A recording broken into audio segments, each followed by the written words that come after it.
there's a lot of women who haven't had an orgasm. People, for example, who are really like overthinkers or really preoccupied with what's going on around them, or might describe themselves as people pleasers. You hear about some couples, or I have seen them, they're like, we have sex 4 times a week regardless. And I'm thinking, oh my God, what am I doing it wrong? If there's one thing I could get people to take away from a conversation like today, it would be that sex changes and it's fine. Hi, I'm Gemma Atkinson. And I'm Claire Sanderson, the Editor-in-Chief of Women's Health. We have just spoken to the wonderful Kate Moyle, who is a sex therapist, a psychosex therapist. Yeah, sexologist as well. Sexologist, all the sexes. Yeah. It was brilliant. Fascinating. So I know this was an episode that you were really looking forward to, like more than any other I think we've done so far. And we actually put a call out on Women's Health Instagram and my Instagram and yours for questions, and we were sent loads. But me being quite uptight, when I saw the nature of some of them, I thought I can't. Yeah. She rang me, she was, Jem, but I can't ask these. There is no way I'm asking that question. In fact, I don't think we should share what that question is so people listen. But I absolutely couldn't. But we did ask it. Well, I asked you did. it. I asked it, and we got the answer and the explanation. We did. So I it's think if you don't ask, you don't get. And Kate was brilliant in explaining how, and it is a taboo subject. People say the word sex. They don't say sex. And she was just debunking all of these myths and these fears people have, and explaining about the quality of sex, not just the quantity, and how a sex life isn't just about penetrative sex, it's other things within a relationship. And I really enjoyed how she framed, why should your sex life be consistent when there's so many other variables in life that change? So, you know, when you've been with your partner for, in your case, 8 years, in my case, 15 years, life moves on. Children become part of the equation. Life, you know, the mundanity of life. So why would you expect your sex life to be the same as when you first met, when you couldn't keep your hands off each other? Your sex life has to evolve and grow. And she said that pit that a lot of people fall into is expecting sex to be as exciting as it was, and that is impossible. And what you need to do is learn to develop in your sexual journey as you do with your journey in life. Yeah, it was brilliant. It made me feel loads better. She also touched on erectile dysfunction and gave us the hows, the whys and whats for that. She spoke about the porn industry and how that's affecting people's sex lives for good or for bad. Pain during sex. A lot of women sent us questions about having painful sex.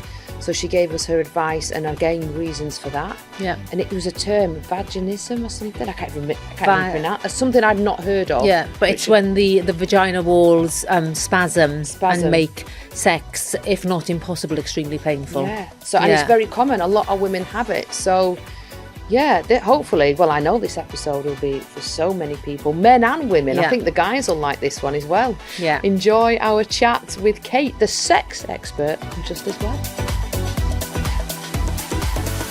Welcome to another episode of Just As Well. Today, we are joined by Kate Moyle. Thank you for coming, Kate. Kate is one of the UK's best-known psychosexual therapists and psychosexologist, and has worked in the field for over 10 years. Kate's also a big believer in taking conversations outside of the therapy room and into the mainstream, which is what we're trying to do now here, which is brilliant. Alongside her busy therapy practice, she's the author of The Science of Sex, and she's also the host of the Sexual Wellness Sessions podcast. And alongside that, you've been a guest on some of the most downloaded podcasts in the UK. You've got a degree in psychology, postgraduate diploma in psychosexual therapy, and a master's degree in relationship therapy, and also a diploma in gender, sex, relationship, diversity therapy. Do you feel a bit inadequate? I do feel very inadequate, yeah. Me with my one bachelor's. Yeah. Gosh, I didn't even get my GCSEs. Crikey. Oh no, I struggled at maths for GCSEs. Yeah. Well, thank you for joining us today, Kate. Can we just dig a little bit deeper into what a psychosexual therapist and psychosexologist actually is before we get to the nuts and bolts Yeah. of today's conversation? Yeah, sure. I mean, a lot of people think that a psychosexual therapist is like the mum from Meet the Fockers, and I have to regularly explain that that's not the case. Gillian Anderson in Sex Education is basically the easiest reference that people now go to. But basically, it is a specialist branch of talking therapy, psychotherapy, counselling, where we focus on sexual difficulties, challenges, and things that people want to change. And so the way I often describe it is the sign above the door is it's okay to talk about sex here. And sex and relationships, obviously some people are psychosexual therapists without being relationship therapists. Some relationship therapists aren't psychosexual therapists, but some of us kind of choose to blend the two. And I guess that's where I've kind of taken those specialisms and put them together. And a psychosexologist is a separate qualification, but basically someone who works with sex and relationships. So kind of two ways of saying something not that different. So how did you get into it as a profession? I started by studying psychology, and it kind of went from there. And what I noticed with all of these different types of conversations was that this was the area that people kind of reacted differently to, kind of had more questions about, but didn't know how to ask them. And I was really intrigued by that and kind of took the direction of travel, I suppose, in that direction. And it just kind of went from there. And the more I did it, the more I loved it. And I think that for me, there's so much about sexual problems that happens behind closed doors for people, that actually helping people to make those changes, no one else might see. You might be the only person, aside from the person and maybe their partner, who knows what's going on. But it can make such big changes for people's lives that it's just been such a kind of fascinating, every day is different, but so kind of rewarding as well. It's true what you said about there seems to be kind of a taboo around it. Like when people say, they don't say sex, they go, sex. Let's talk about sex. Yeah. And it's kind of, I mean, you were saying, weren't you? You were a bit embarrassed at some of the questions that we've been, because we put questions out to the listeners when we said you were coming in.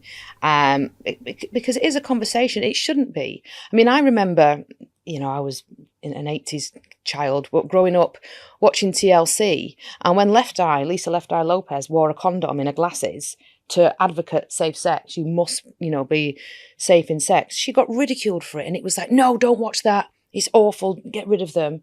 And it was kind of shut away from us as kids. But the reality is, at some point, your child will likely have sex. So why not give them the tools and advice and the safety net around it? That's what I think anyway. And I know the questions that we've been sent, there's so many people, like you say, having difficulties, problems. I mean, I wanted to ask him, I mean, I turned 40 in November, and my partner is gorgeous. He's Spanish and he's a dancer and he's, but there are times that it's not that I'm not attracted to him. I think he's gorgeous, but I'm just not in the mood for sex as much as I was when we first got together. Is that to do with age, or is it to do with when we've been together nearly 8 years? We've got kids now. I don't know what that is. That's to do with all of it. Oh, okay. That's good. And I think that the thing is I would argue that the biggest thing about a change like that is that you're worried that it's a problem. And we're told that sex doesn't change, or that if it changes, it must be because it's a problem. And that for me is one of the biggest things that we talk about in my work, because if we're told that sex is this constant part of our lives and that it should never change and that it won't change, the minute it changes, which is the most guaranteed thing that it will do, because everything in life changes. Your relationship is different to it was 8 years ago. You're different to how you were 8 years ago. Your body is, you've got kids now, like everything is different. So why would sex be protected from that? It doesn't make any sense whatsoever. But also how we understand desire, how sex works, what we call in kind of my field biopsychosocial, so understanding the physicality of it, the psychology of it, and then also the social aspects. But if we start to worry about something and we think it's a problem, then of course that's going to have a detrimental effect on our sex lives, just as a starting point. If we don't feel like conversations about sex are happening, we don't know where to get the help for it, we don't know where to start, we feel ill-equipped to know how to manage the change. Whereas I think if we worked preventatively and we had these conversations and we helped people understand what was going on with sex and that sex changes, and luckily we're seeing a big change in the conversation around menopause at the moment. It's the perfect example of suddenly there's so much more advice than there ever was before. So much more conversation happening. People feel enabled to know what to do, or to even know that how they feel is not alone in what they're experiencing. Because you hear about some couples, or I have seen, and they're like, we have sex 4 times a week regardless. And I'm thinking, oh my God, what am I doing it wrong?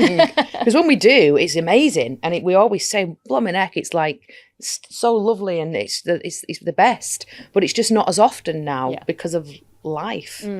But when you hear about these people who were, you know, they've been together 10 years and they're still 3 or 4 times a week, I think, oh my God, am I doing it, my relationship wrong? And most people's assumption then would be, oh, okay, I'm the one doing it wrong because we think we measure quality of sex by regularity, but it's a real misnomer because it actually tells us nothing about the quality of the sex that we're having. But most of us, because again, we don't have this kind of really open conversation, we think a bit like comparison culture. We think if they're doing it more, that must be better. So therefore we're the ones in the wrong. And what I hear from people all the time is exactly what you just described, which is, oh, I don't feel in the mood for sex out of the blue. I'm not kind of interested in it. I'm not thinking about it. But then when we have it, I love it. And I think, oh, we should do that more often. Like if I could say it word for word, that line, we hear it all the time in psychosexual therapy. Because you do always feel better after, don't you? You say, oh, I am glad I did that, even though I spent the first 20 minutes telling him to go away. Or pretending to be asleep. Or Thinking, please leave me. I've just had a bath. I'm all moisturised. I don't want to. Some of the questions that we've had, like, is there a link between sex and mental health? You know, does that affect people's sex lives? Yeah, massively. Because if we are struggling with our mental health, we're not feeling at our best, we're not feeling good in ourselves, then, you know, often we feel vulnerable or we feel, you know, exhausted. We've got kind of also lack of joy or whatever, kind of lack of pleasure. We're going to really struggle to get ourselves in the right headspace to be open, relaxed, comfortable for something sexual. But also, if we're in a relationship, we might be feeling really low. We might be questioning ourselves. Kind of that self-critical voice can be very high. And that's not a great context for us to be having sex in. Also, if we're worrying about things a lot more, we also see that some of the kind of common antidepressants, things like SSRIs, have a really kind of commonly reported impact on sex lives. And that's a quite common side effect. But if we think about sex and mental health as what we describe as a kind of bi-directional relationship, if we're feeling good, we might be more interested and open towards sex, and it can be sex can be a stress relief. You know, but sex can also become a stressor. So when sex is painful, when it's a problem, when we're anxious about it, when we're worried about it, it can create stress that can have a ripple effect into the rest of our lives, our relationships, our relationship with ourselves. So we were speaking to a guest yesterday. I don't know. Davinia won't mind. Davinia Taylor, and we Brill. mentioned that you were coming on today, and Gemma spoke about her fluctuating libido and whether we're going to speak to you about why is it, especially, you know, women in our 40s, that our libido sometimes drops off a cliff. And she said, oh, I couldn't care less. I'm 50, I've got 4 kids. If I've got a low libido, you know, it's just another thing for me, pressure on myself. I'm not putting that pressure on myself to increase my libido. That's basically what she said, didn't she? Yeah, with an F word thrown in there. So she said, I've not got the time. All this chat about sex is just extra pressure on women. We should be able to really, you know, surrender to the fact that maybe we don't want as much sex at this stage of life as we did, and that's fine. Yeah, well, it is fine if it isn't working for you and you're not interested in having more of it. It's fine. What we see is it becomes a problem when someone's in a relationship, and if they're in a monogamous relationship and the agreement is we're not having sex with other people, if there is what we call a mismatch in desire or a discrepancy in desire. So there's a gap between partners, and it's how they negotiate that gap. Now, what I will add here is, like we negotiate all gaps in our relationships, because couples are not going to be perfectly sexually aligned in the way that they're not aligned in everything else in their relationship. We don't all want exactly the same thing at the same time. But if the kind of social narrative or social script, we talk a lot about scripts in psychosexual therapy, is if we are in love and in a healthy relationship, we should always want sex at the same time, in the same way. We should know what each other want.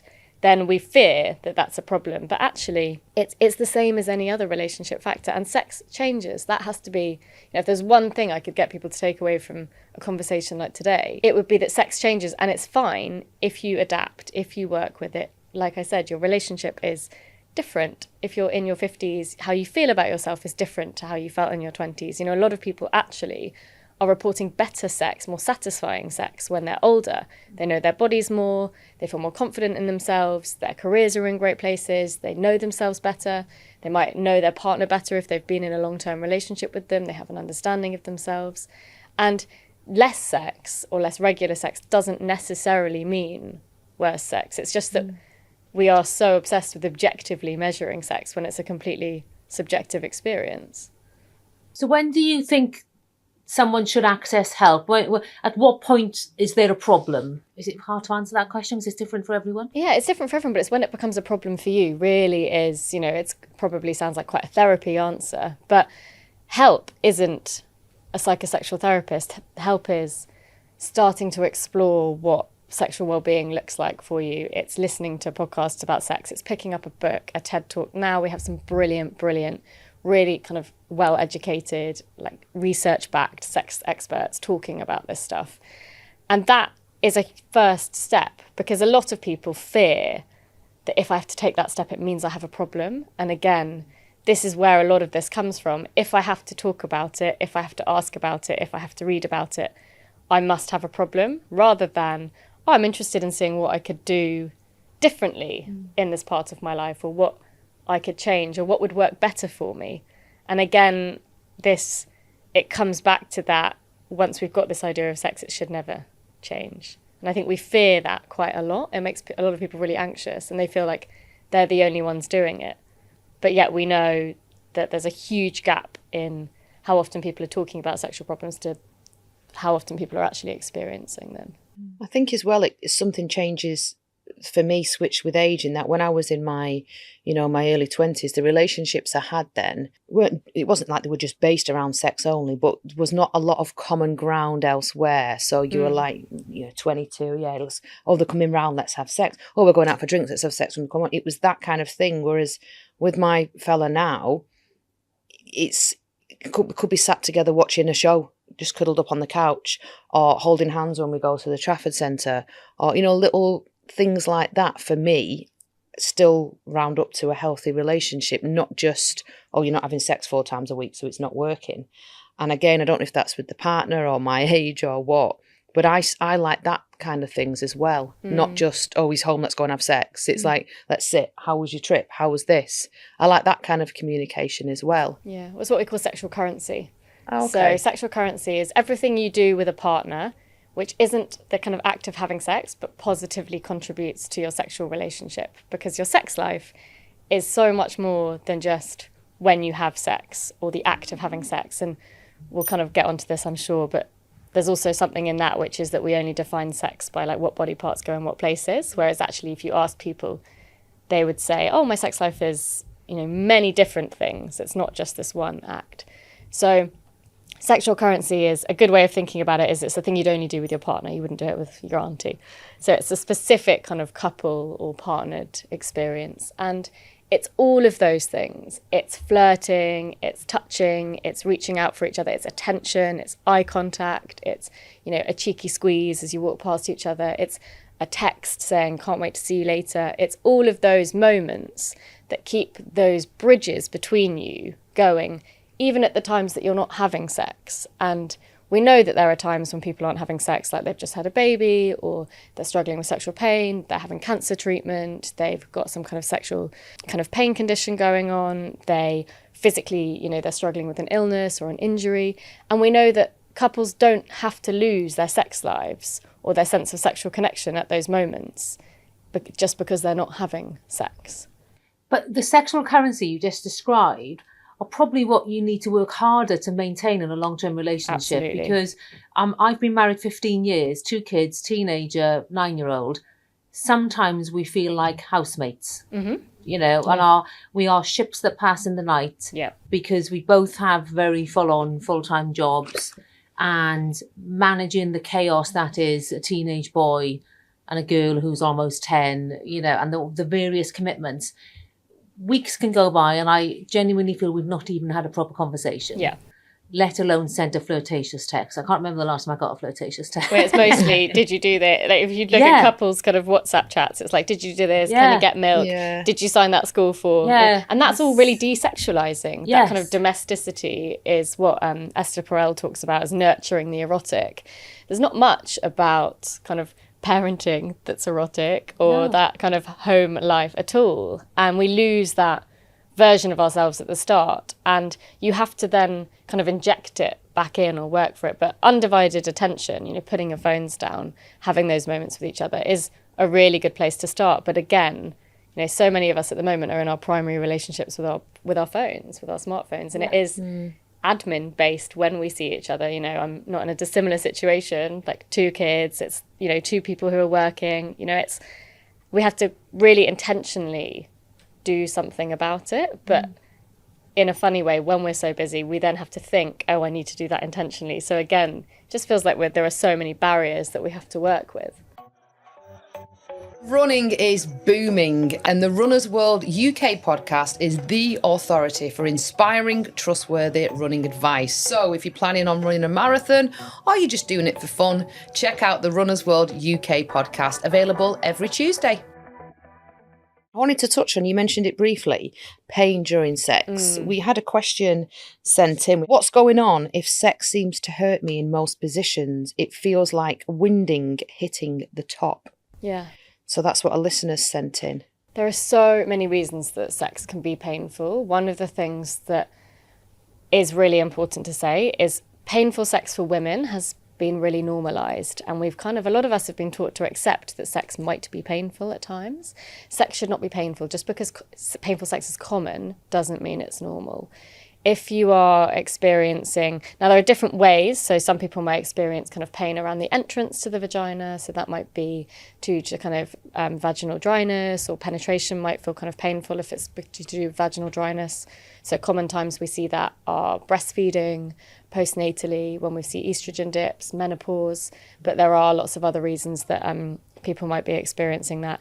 Or if people have a condition called vaginismus, which is where the muscles around the vagina, the pelvic floor muscles contract, which makes penetration painful or uncomfortable. But kind of that deeper pain can typically be associated with things like endometriosis. So often people experience kind of find that sex is more painful when it's kind of like a deeper penetration or feels like a deeper pain. And that it might be that they have something like an inverted cervix. But what it is about working out, is this happening for me all the time? Is it only certain positions? Are there things that feel okay, things that not? But always, always go and get something like that checked. Your doctor is not going to blush if you go in and you're talking about sex. And I think we see a lower uptake for medical appointments for anything to do with our genitals. And it's because we're embarrassed and we're scared and we're anxious about it. But please do go and get those things checked out. And I think that kind of what we do not recommend in any way, shape or form is just continuing to have sex which is hurting you. It's only going to have a negative impact on your desire for sex, your motivation for sex, but there are lots of medical reasons that could be underlying that. Because if you know it's hurting, you'll mentally prepare yourself for it, which will you brace for pain. You're just not going to enjoy it in any way, shape or form, are you? In the most sort of blunt terms, though, is there ever such a scenario where a man is too big for a woman and they are just not sexually compatible? Oh, sexually compatible, I'd say, is a different thing. But yeah, I mean, some people can be like much bigger, obviously, but the vagina is an elastic canal. You know, it is designed to accommodate, you know, at its kind of biggest point, a baby kind of passing through it. But there are certain positions and things that can be adapted if you have a bigger partner. You know, we talk about lube. There are amazing products that can help kind of manage the depth of penetration, like the O-nut, which are kind of like this set of stretchy rings that can be worn around the base of the penis. But it's essentially about working out what positions and what way of having sex works for you. But also, there's an assumption that means that sex is always penetrative. And there are so many other ways to have sex. And someone who's having painful sex but wants to still have sex, I would explore other ways of being sexual and working out, is it a certain way that isn't working for us, but are there lots of other things that we can do?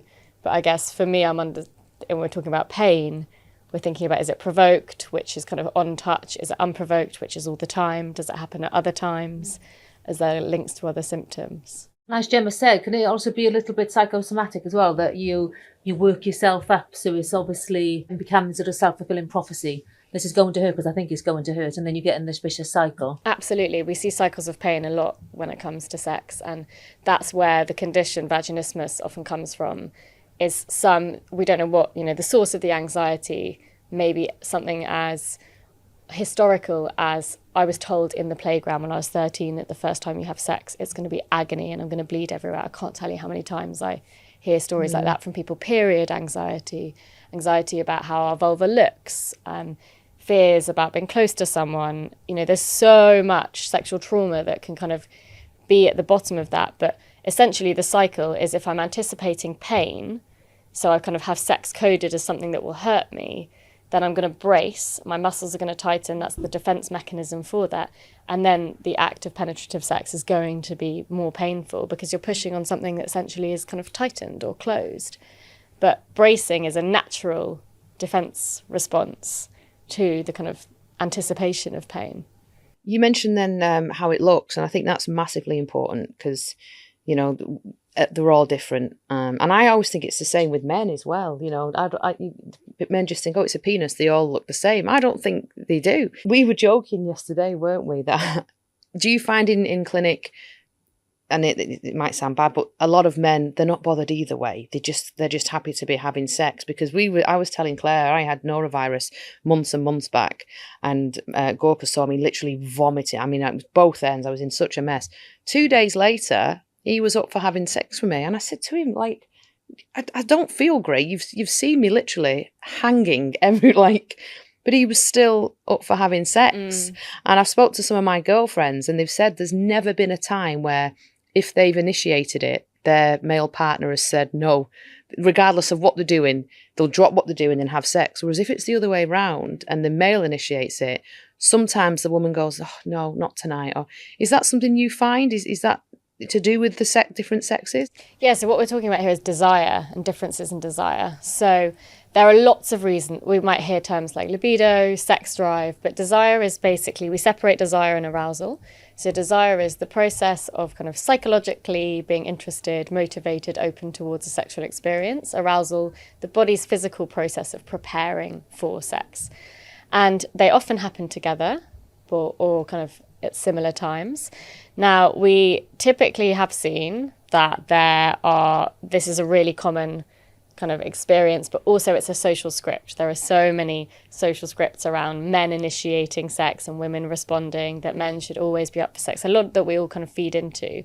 But desire is broken down into kind of these two different types, what we call spontaneous or kind of proactive and responsive. And so this idea of responsive is I'm not in the mood for sex, but then if I start something, I then start to become in the mood for it. And a bit like we were talking about earlier. Yeah. My partner approaches me, I don't currently feel in the mood for sex, but if we start kissing, touching, doing something, then I start to get in the mood. That is most common in, for example, long-term relationships. But again, we fear that because it changed, and at the start it never felt like I needed to think about it like that, and never felt like it started like that. We were ripping each other's clothes off, having sex all the time, out of the blue. I was initiating it. Again, it's that shift between those two different things. But everything at the start of relationships is kind of pushing all the right buttons for proactive, kind of spontaneous desire. We're touching more, kissing more eye contact. We're interested in this person we don't really know. Our brain is kind of primed to enjoy all these things about curiosity. We're getting like the big dopamine hits. There's everything on our side. When we get more familiar with someone, we get used to them. We habituate again, like we do everything. And then the back of their head annoys you when you walk past. You think, oh, and you remember something they did for like 3 years ago and think, I'm going to bring that up when you get home. You mentioned that desire fluctuates. We've had two very similar questions here from readers. And I will caveat this, that we don't know if they're now in a long-term relationship, but we'll just take it as is. We'll just assume that this means forevermore. It simply says, why don't I have much libido? And then someone else said, but why don't I want it ever? I do have PCOS, but no other hormone issues. So as I say, we don't know at what stage, whether they're in relationships or not, but are there some women, well, people, but I'm assuming these questions have come from women, who just simply have a lower libido and are not interested in sex. Yeah. And sex is a motivation. You know, it's not, we don't have this drive for sex in the way that we do kind of food, air, water. But I think we've been taught that we do or that we should. And I think should is a super interesting word when it comes to sex. And it's also we're responding to what is around us. If we are feeling good about ourselves, feeling good about our bodies, that the touch feels good, that we're in the right place psychologically, that we're able to be in the moment and enjoying what's happening, we're probably going to be much more open to the type of experiences which are satisfying. And when we're more satisfied, we're more motivated. Now, if we haven't had sex for a while, we're not really feeling like we're missing anything. We've got a lot of other stuff going on in our life. We might not kind of physically be feeling good in our bodies. We are really stressed with work. It's understandable that it drops down the priority list. And then on top of that, we're told that because that's happened, we are, as the individual, the problem because we should be wanting to do this more. Now that creates a problem cycle in itself, which is, okay, well now I've got a sexual problem. Is it me? Is it our relationship? Is it that there's something wrong with me? What should I do about that? Okay, I'm the problem. Maybe we're the problem. Does this mean it's not a healthy relationship because it's changed? You know, and that stuff just kind of puts layers on top of desire and becomes a real desire dampener. And sex can become stressful. It can become anxiety provoking. It feels like the stakes are higher. We had a question in. I will just go through these. The top one, you were very embarrassed with this one, weren't you? Look at this. Claire said, she said, I cannot even ask this, Claire said, but I said I'd ask it. It did provoke a long conversation between us about the very nature of this, because none of us know what this is. Well, we know what the act is, but we don't actually know physically what it is. So someone sent a question in saying, squirting, can anyone achieve it? Best ways to achieve it. I'm not too bothered, but my partner is. And we were like, what actually is it? Hey, obviously we know what happens. But we were like, is it urine? Is it like... That way, yeah. And because I have a work laptop, I don't feel like... She couldn't Google it, yeah. I said to her, Google it now. And she said, I can't, we're at work. And I said, well, I'm not Googling it on my phone. My kids surely it's play the on my next phone. women's health feature, isn't it? Yeah, I don't want that on my search history when Mia's trying to look for like YouTube kids.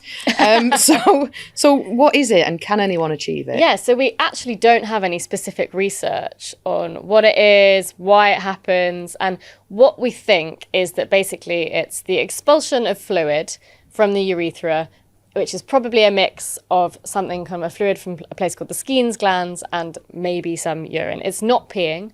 So that was the theory for a while. Yeah. But basically, it most commonly happens at peaks of high arousal and orgasm.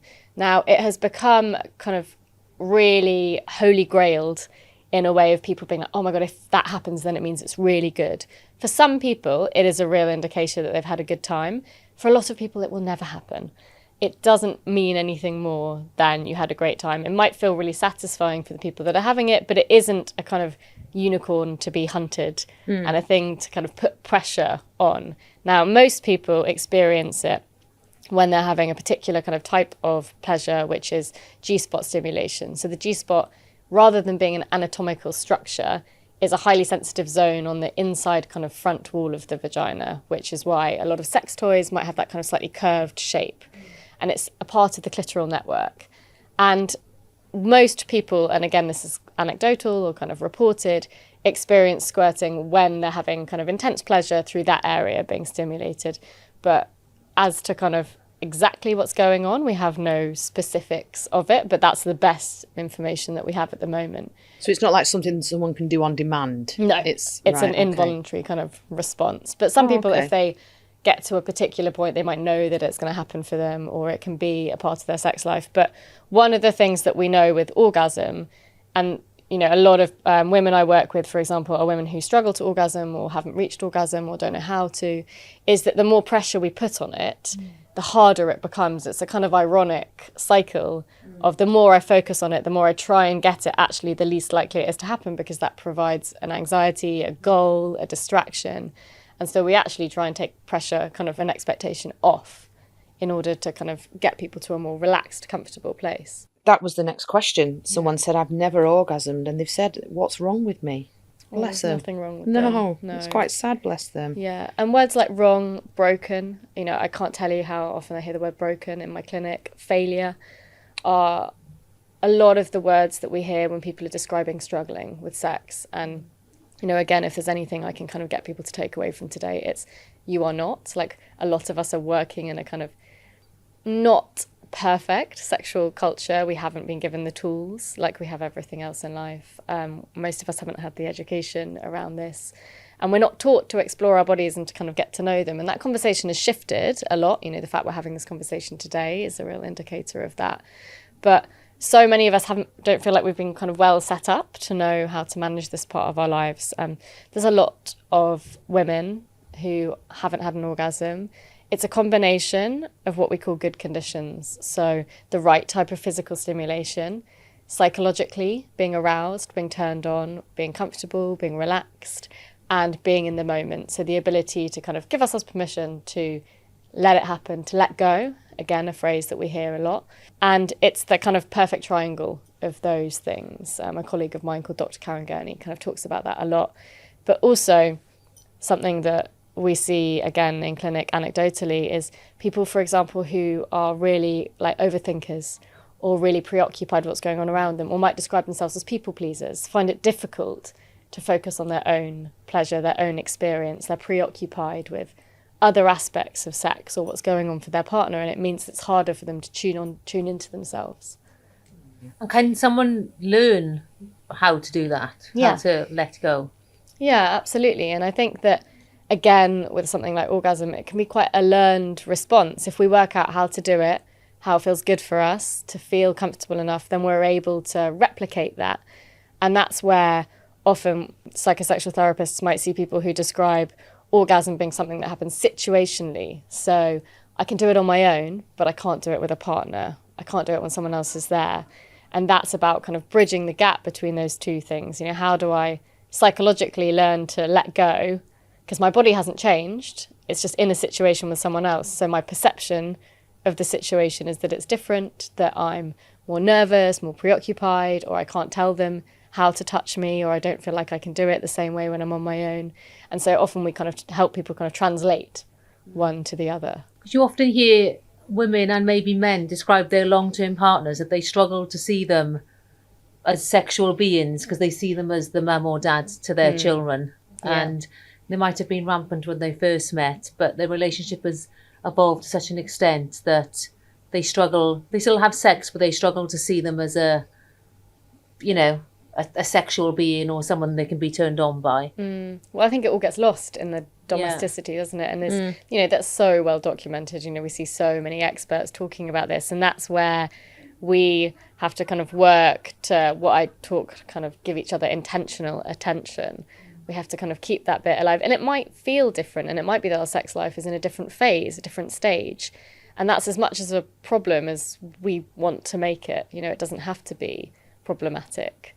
But there's, our attention, I think, is a really interesting thing. Because if you think about what most people do in bed at the moment, it's two people on their phones in bed next to each other, rather than that kind of leaning in towards each other or eye contact or connecting.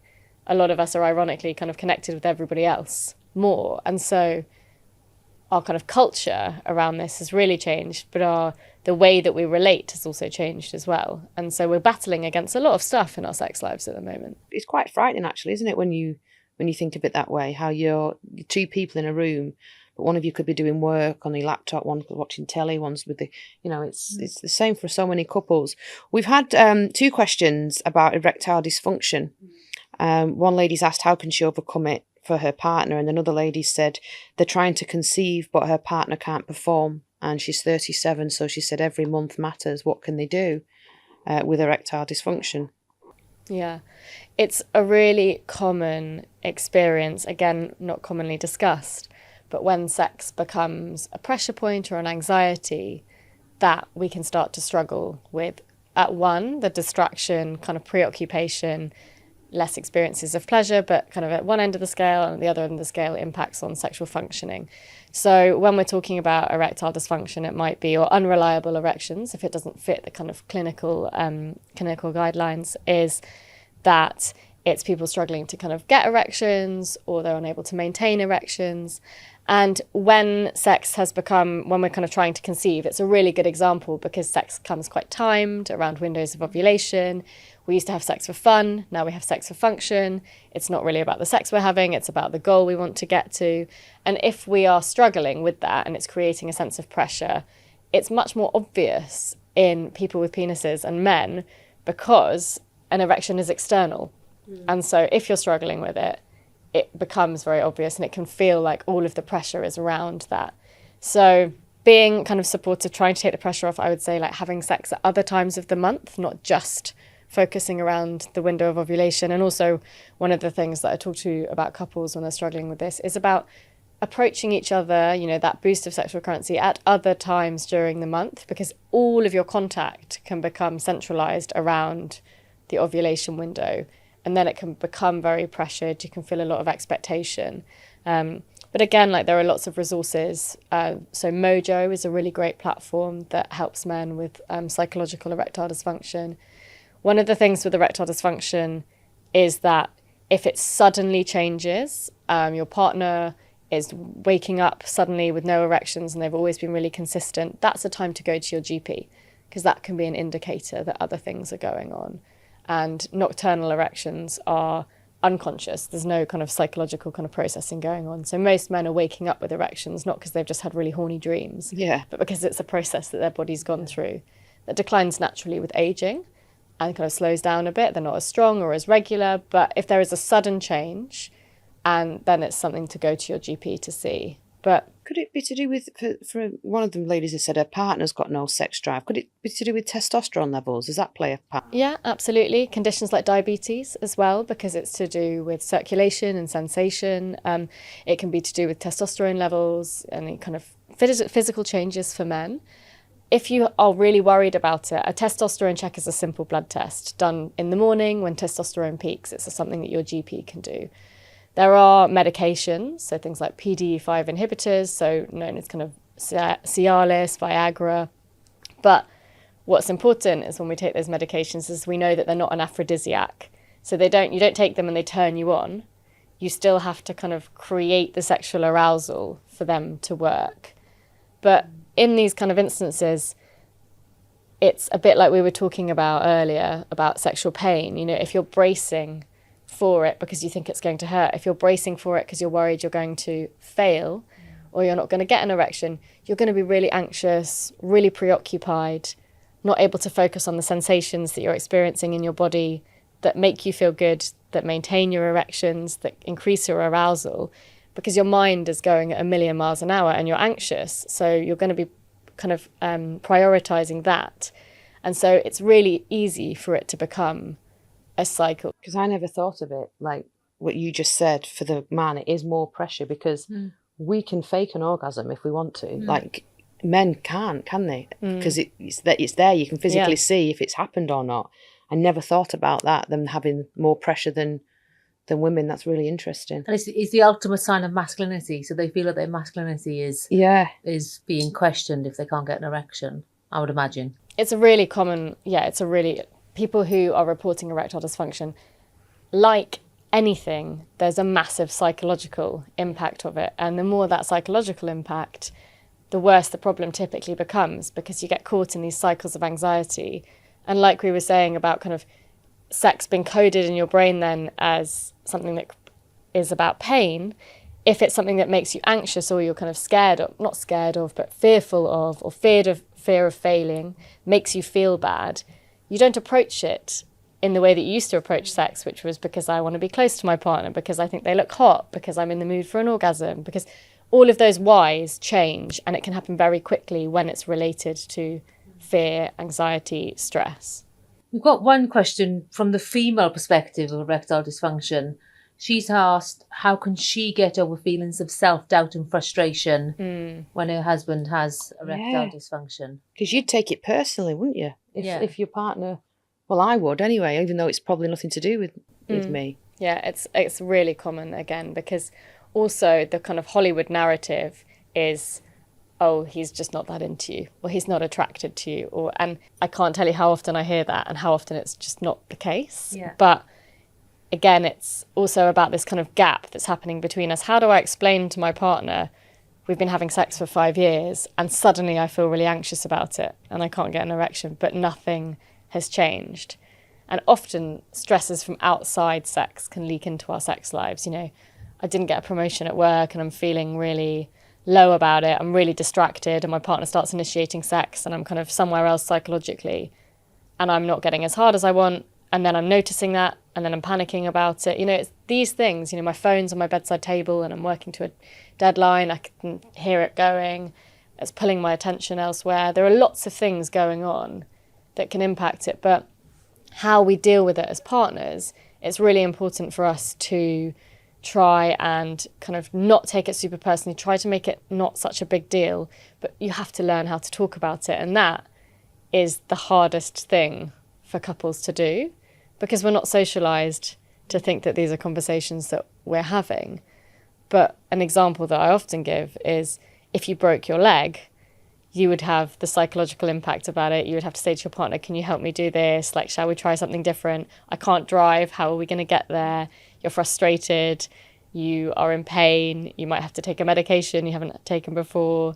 You know, you have to cancel the holiday. But like, there's so much impact and that people would understand. But when it comes to sex, we have the experience and then it's this kind of silence around it. And we have to work out as a couple how we do that. Is it that we say, okay, shall we try something different? You know, what would help? You know, shall we take kind of penetrative sex off the table for a bit? I know one couple said they were trying to conceive, and so that might feel like a really big ask for them right now. But is there another way we can do this? Is there another way we can feel sexually close to each other? Is there a way I can help you feel less anxious? What can we do about this?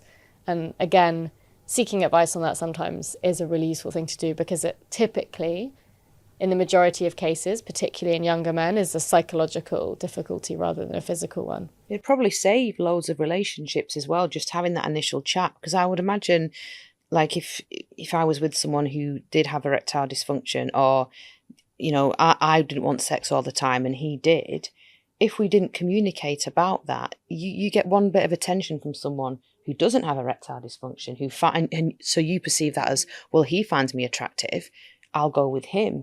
You know, it can lead to so much more down the line. Yeah. Which would just be awful when you can just talk about it from the off. It shouldn't be such a taboo subject. Well, you work with your assumption, and your assumption's probably the worst case scenario. Yeah. And if we have to clarify, and this is huge in couples, and I'm aware we're kind of talking about couples more than people who are single or dating at the moment, but if we assume it's the worst case scenario and that's what we're working with, then we've already made up our mind about what we think is happening. And sometimes couples need to talk about it in order to be like, oh, okay, that's not what's going on here. And that can be a real light bulb moment for people, but it takes the risk of a really uncomfortable conversation we don't know how to have. You know, I make it sound like these are really easy conversations we can have every day. They're not, and most of us don't know how to have them. Some of you may not be aware, but I'm also the editor-in-chief of Men's Health UK. So if you are enjoying this podcast, which my team at Women's Health have put together, please do go and check out Men's Health's podcast. Hosted by fitness director Andrew Tracy, he delves deep into the science of physical and mental well-being. With inspiring guests and world-leading experts, it's well worth a listen, so please go and check it out. Is using sexting and porn a bad idea to masturbate too regularly? Not if it's what's working for you. Is there a danger, though, that you get so used to being stimulated by that that you are not in your real sex life? Yeah, well, I suppose, I mean, real sex life is a really interesting term, because I guess for this person, it is a part of their sex life. And we fear this getting hooked on things. You know, it's often a question around sex toys. You know, if I use sex toys, will I never be able to enjoy sex again? Will I get addicted to my sex toy? Will I get kind of hooked on it? And again, whatever you're doing in your sex life, it's kind of adult, legal, consensual. Really, if it works for you, it works for you. Now, what can happen, of course, is if we have like tunnel vision. So we do one thing and one thing only. And then obviously our partnered experience feels completely different to that, and we might struggle to translate one to the other. So with anything, it's quite a good idea to kind of mix it up in general, to try different things, to not kind of lean on one thing specifically all of the time. But one of the things that we see when it comes to porn is it's quite a moral discussion. People have a lot of views on it. And obviously, all porn is not created equally. You know, we have now seen the real rise of feminist pornography, the kind of female gaze created porn, a lot of feminist pornographers. But of course, if you are kind of feeling like you can't be without something, then working out what you can be with or what you can try differently is never going to be a bad thing. I read Jenna Jameson's book. You know, she was the huge porn star. My friend actually lent it me. It was called How to Make Love Like a Porn Star. And it's a really interesting book. And I'm not big on porn anyway, because I've got no sexual desire. When Gorka's away, I'm like, right, bath and bed for me. This is bliss. It's the last thing I want to do. Got your flannel pajamas on. Yeah, it's the last thing I'm doing. Up the top. But she made me view it very differently, because she goes into detail on how it is just a job for them. And they're literally backstage, they're told, right, you're up, scene, go. And I think knowing that, I was like, oh, well, I'm not really, turned on by that anyway. She was just so factual about it, how they go in, do it, they go home. But I remember having a conversation with my nephews, they're like late 20s now, and explaining to them what they see in pornography. Not all women will look like that. Not all vaginas will look like that externally, with the little Hollywoods and all this. And not all women will want to do that. Because my kids are only 2 and 6, so they're way off it. But my fear is that if they see something and think that's the expectation on them, with their first partner, oh, he's watched such a body do this, and like squirting, for example, if I can't do it, I'm not turning him on. That's my personal fear with it. And we have to understand that porn is not representative of the sex that most people are having. No. It wasn't created as an educational resource. It was created as something to create arousal. And that's where the gap between those two things has to happen. And it's about how do we educate and how do we understand that one is one thing and one is another. And it's not it wasn't designed to replicate or show, kind of be representative of the sex that people are having in their lives. But because of the internet and everything being so accessible instantly all of the time, it has become a resource like that. And that's why also, as parents, you have to get there first. You have to start having those conversations. You have to kind of feel like you can start saying, okay, well, know that it's going to come, know that the internet is going to be a part of everybody's lives, and do that education bit. And I think there are big conversations happening, particularly in my space at the moment, about how parents can feel better educated to have conversations with their kids, because most of us were not educated by our parents. Previous generations didn't know. Well, the internet wasn't around for a start. Smartphones didn't exist. How to have it. And so then if you make yourself as the parent the safe person to come to, the person you're allowed to ask questions to say, and also to be able to say to your kids, oh, I don't know the answer to that, but could I go away and work it out and come back to you? Then that means that you have a chance to kind of get those conversations going first before because they'll get shown stuff at school. We were talking this morning, weren't we, about how boys will be shown things on the WhatsApp groups. And like you say, if they see it first, you want to create a space. You want your kids to come to you. Like I always say, God, there will be a problem one day. Something will happen. And I don't ever want my kids to say, oh my gosh, don't tell mum and dad, they'll go mad. I want them to say, ring my mum and dad, they'll know what to do. That's how I want them to be with every situation, including sex stuff. But it's knowing when to start it and how to because it's getting younger and younger, the chats in school and stuff now. And parents really fear, I'm a parent myself, I completely understand it. Like, that's how I feel a lot of the time. We fear getting it right, and we fear if we get it wrong that the cost is so high, but then also that means lots of us don't have it at all.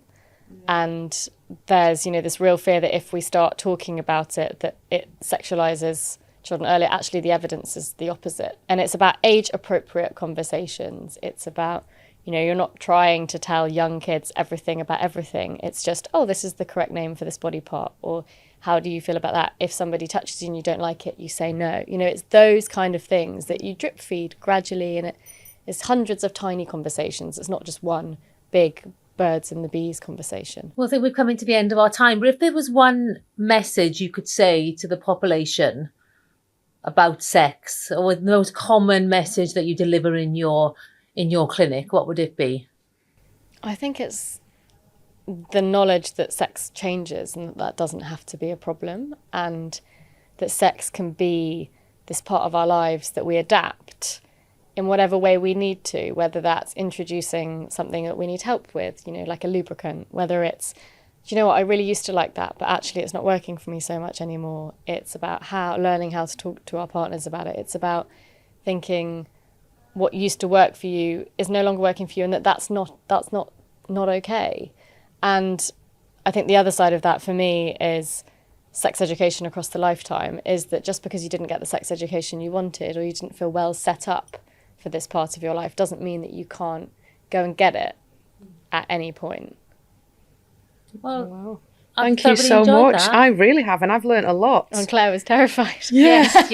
At least we know now what squirting is. Well, we caught up on Friday, and I said, I'm not asking that, Gemma. I'm not. No way. No. I will. Don't worry. No, yeah, because I just think it was the moment when I put it out on socials, everyone was like, all these women especially messaging, because it is, like you say, we go sex, and we shouldn't. It's normal and it's natural, and it can potentially make your relationship, incredible. So you've given me really food for thought there. So thank you so much for joining us. Thank you. Before we finish, we've got some quick fire questions, just Okay. some fun questions that we've been asking all our guests. So Gemma and I have invited ourselves around your house for dinner. Okay. What are you cooking us? I would ask my husband to cook the carbonara, which is his favourite. Nice. He's the cook in our house. Is he? Luckily. Are you not one for the Just a kitchen? bit tired. Yeah, I'm the same. Yeah, I'm a we've bit got to keep our bothered. energy for sex. Yeah. You can't be cooking. Can't cook and then have sex. You have to do one or the other in our house. You're going on a desert island for 12 months. You can take one thing. What is it? Books. Can I take a pile of books? Yeah. I think so. go on. Well, choose a book or a type of literature. Is there a type of book that you particularly like reading? Oh, a thriller. A thriller. I love a Yeah. thriller. Have you got any good tips for me? Because I love a good page turner. Oh, I Am Pilgrim. I mean, it's Oh, it like was a brilliant. doorstop. I think I could read it 100 times. Follow up, not so good. Did you? No, did you didn't read the like it so follow-up? much, No, no. it wasn't as good. What's the last thing that made you belly laugh? My kids. Always the kids, Yeah. isn't it? My youngest, there was a police car on our road this week, and he went up to the policeman coming out of a building, and he went, "Ooh, ooh, son of the police." And I just didn't know what to do. And I was like, I don't even know where that's come from. And everyone walking down the street was like howling with laughter.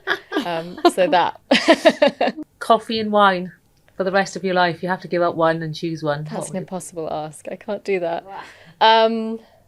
But I start the day with one and finish with the other. Oh, I don't think I could live without coffee for everyone else's sake. Yeah. But Yeah, then I feel the I same way couldn't give about up wine. coffee. We both said coffee in an instant. in a Yeah. heartbeat. I'm going to have one after this. Yeah. And what's the one wellness thing that people listening to this today could do today to make themselves feel a bit better? Every time you talk to yourself negatively, ask yourself where that's coming from. That's a lovely answer. Someone else said something is. very similar about just being kind, because we're not kind to ourselves. No, So we're that's- our own worst critics. Yeah. Oh, Kate, thank you so much for joining us on Just As Well. I'm you. sure it's going to be a brilliant listen for so many people. So thank you. Thank you.